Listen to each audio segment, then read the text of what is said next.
Entonces, ahora si les parece un viaje por el pasado reciente, será delicioso, porque viajamos por todas partes, nos faltó fue el espacio, pero de resto viajamos muchísimo.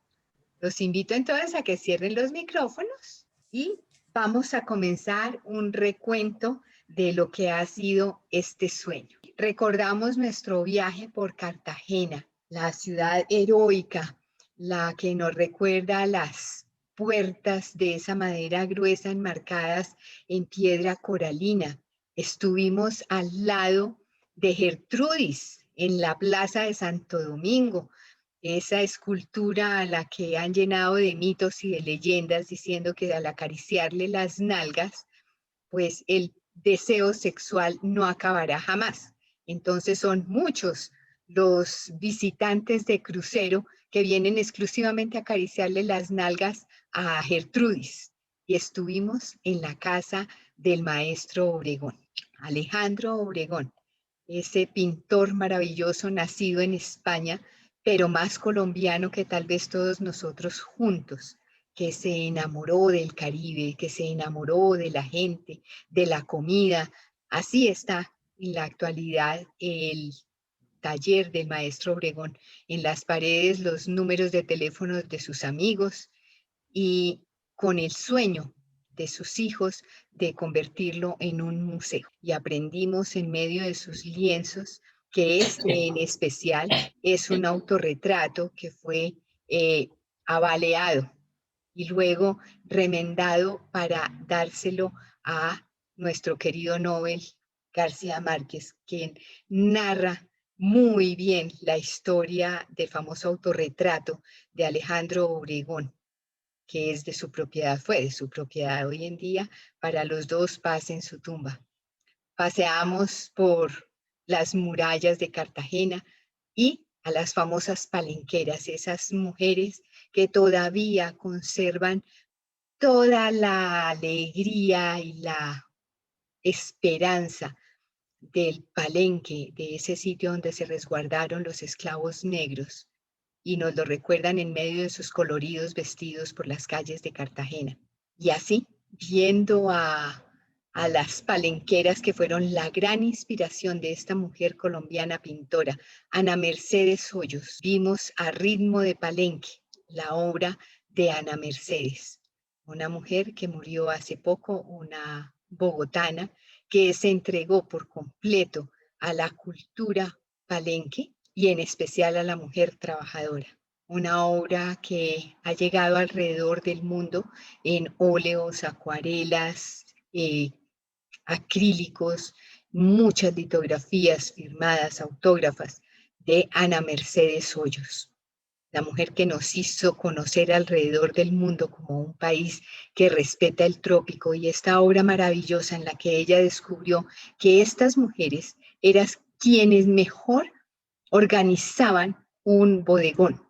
O sea, su equilibrio es perfecto, tanto que lo pueden llevar en la cabeza sin problemas. Entonces, mientras muchos pintores a través de la historia del arte se esforzaron por encontrar un equilibrio perfecto, estas mujeres lo llevan en la sangre. Y lo que hizo Ana Mercedes simplemente fue transcribir, pintar tal cual lo que ellas ya habían construido. Y estuvimos en Florencia y recorrimos sus calles, recorrimos las colecciones de arte de los Medicis, tan grande que tuvieron que ponerla en la calle porque ya no les cabía en ninguno de sus palacios. Vimos los techos pintados y estudiamos una de las obras de arte reconocida como una de las mejores entre las 10.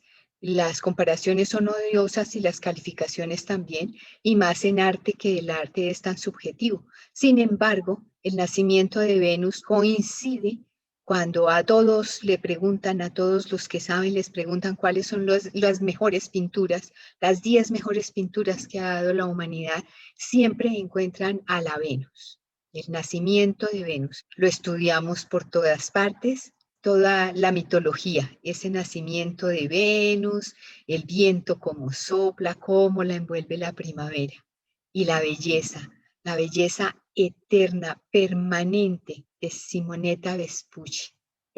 Pasamos a la parte norte, también estuvimos en los Países Bajos, estuvimos en Bélgica, especialmente en Brujas, la famosa Ámsterdam del norte, la famosa Venecia, perdón, del norte, donde por los canales se puede recorrer y apreciar lo que ha sido la historia de los Países Bajos, el robarle tierra al mar. Estuvimos en la iglesia de la Santa Sangre, aprendimos lo que son los vitrales y los murales y fuimos a la plaza de Van Eyck a empezar la historia del óleo, a ver cómo fueron los flamencos los que mezclaron los pigmentos con aceite. Vimos a la Virgen y el Canónico, estudiamos toda su composición y vimos el grado de detalle al que llegaron a finales del siglo XV los flamencos. Jan Van Eyck, el tapete, las perlas del manto de la Virgen, el libro que tiene el Canónico, absolutamente todo detallado. Nos maravillamos con la arquitectura de los Países Bajos, esta arquitectura que fue tal vez la primera en imponer las construcciones verticales más que horizontales. Su falta de terreno precisamente los hace construir de frentes muy pequeños y muy alto.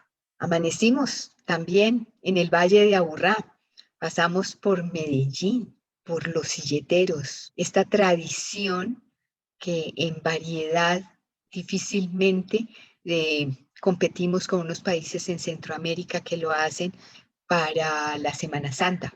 Pero este desfile de silleteros es realmente único en el mundo y son muchos los kilos que carga cada uno de este hombre o mujer que llevan las silletas llenas de flores. Para hablar aquí de Débora Arango, la mujer que durante el siglo XX hizo pensar a más de uno, denunció por medio de la pintura lo que era la vida de la prostitución en Antioquia, el abuso de las menores de edad, y también denunció a la Iglesia Católica con sus abusos y buen humor. Esta es una obra maravillosa, no solamente en lo pictórico, sino por su título, Las monjas y el cardenal. Es la que aparece en el billete de 2.000 pesos colombianos y que dijo, más que el cuerpo, he querido pintar el alma. Y ese mismo mes también le hicimos un homenaje a Beatriz González, la mujer que todavía está haciendo arte, nacida en 1938 en Bogotá y una gran representante del pop art, pop de popular, arte popular. ¿Qué hizo ella? Coger los recortes de las noticias de los periódicos y hacer un gran estudio cromático. Estos son los suicidas del Cisga. Se hizo famosa por denunciar uno de los gobiernos más corruptos o más escandalosos, si no es que todos lo han sido. Y cogió todos los elementos comunes en cualquier parte para dejar plasmada su interpretación de las obras mundialmente conocidas y reconocidas en el arte, en la pintura. Entonces acá tenemos una bandeja que seguramente todos vimos en alguna casa con el Angelus de Millet. Llevó el arte, hizo arte utilitario, que el arte no se quedara colgado en los museos, sino que fuera parte de los útiles de cualquier hogar. Paseamos por la Place du Tertre, donde todos los pintores, todos no, pero una gran mayoría alrededor del mundo hacen filas para poder tener un espacio donde los turistas van a convivir por unos minutos con el artista. Causa mucha curiosidad saber cómo viven, de qué viven, cómo lo hacen. Y estuvimos en la casa que habitó Picasso, en el Bateau Lavoir, y llegamos al Museo de l'Orangerie para ver la obra de Picasso. Una obra que nos resume esa frase que él dijo: lo que quiero es que de mi pintura surja solo emoción. Y vimos el abrazo de Picasso. Lo estudiamos en color, en composición y obviamente en el sentimiento. Aprendimos que la fotografía fue la que nos llevó al impresionismo El invento de la fotografía ya no representaba un mérito al dibujante, porque la cámara estaba sacando las líneas perfectas. Entonces, ¿qué le quedó a los pintores? Pues la luz, el ambiente, era lo único que la cámara no era capaz de reproducir. Y a eso se dedicaron los impresionistas. Ahí nace el impresionismo. Cuando la fotografía se instala, entonces nacen los impresionistas, que ya sabemos viene ¡ah! ¡Qué impresión! Fue la expresión que utilizó un escritor de periódico al ver la exposición y así se quedó. Estuvimos en el museo en Arlé de los impresionistas. Es un museo de grandes dimensiones, interactivo. Nos divertimos mucho viendo cómo vivían los impresionistas, cómo podía ser un estudio. Y pasamos por la tumba de Vincent y su hermano Theo. Nos conmovió la historia en la que supimos que Theo apoyó incondicionalmente a su hermano Vincent y lo sobrevivió muy poco tiempo. Y de ahí, de Arles, pasamos a Giverny, el sitio que escogió Claude Monet para vivir, para pintar, para soñar. Estuvimos en el taller de pintura de Monet y vimos su jardín japonés. Construyó el estanque y el puente. Y del puente hizo toda una serie, como lo estaban haciendo en Oriente, que se trabajaba por series. Y él lo que hizo fue captar la luz y los colores en las distintas estaciones y a diferentes horas. Llenó de nenúfares y de lotos el lago para hacer otra gran serie, la de los nenúfares, la última, la que pintó cuando ya no veía. Desde que empezó a notar sus dificultades ópticas, hizo de la paleta un orden extraordinario y se aprendió el orden para poner los colores. Y lo que pintaba, en sus palabras, era: pinto lo que hay entre el jardín y yo. O sea, es el sentir, no es una fotografía es mi interpretación de lo que yo veo. Y también estuvimos en Barbizon, donde hay muchísimas galerías y se respira ese ambiente artístico, porque aquí vivió Millet. Estuvimos en su casa, en su taller, vimos su colección de arte, después de haber sido, o sea, de venir de ser un campesino, se ganó el favor de un sacerdote que lo becó en París y en la Escuela de Bellas Artes volvió a ser becado y empezó su reconocimiento a tal punto que pudo tener una gran colección de pintura. Y nos dejamos sorprender por el misterio del Angelus de Millet. Vimos su composición y aprendimos que más allá de la composición, de la exactitud matemática o cromática, lo que hay, con lo que debo ver, es con el corazón, sentir.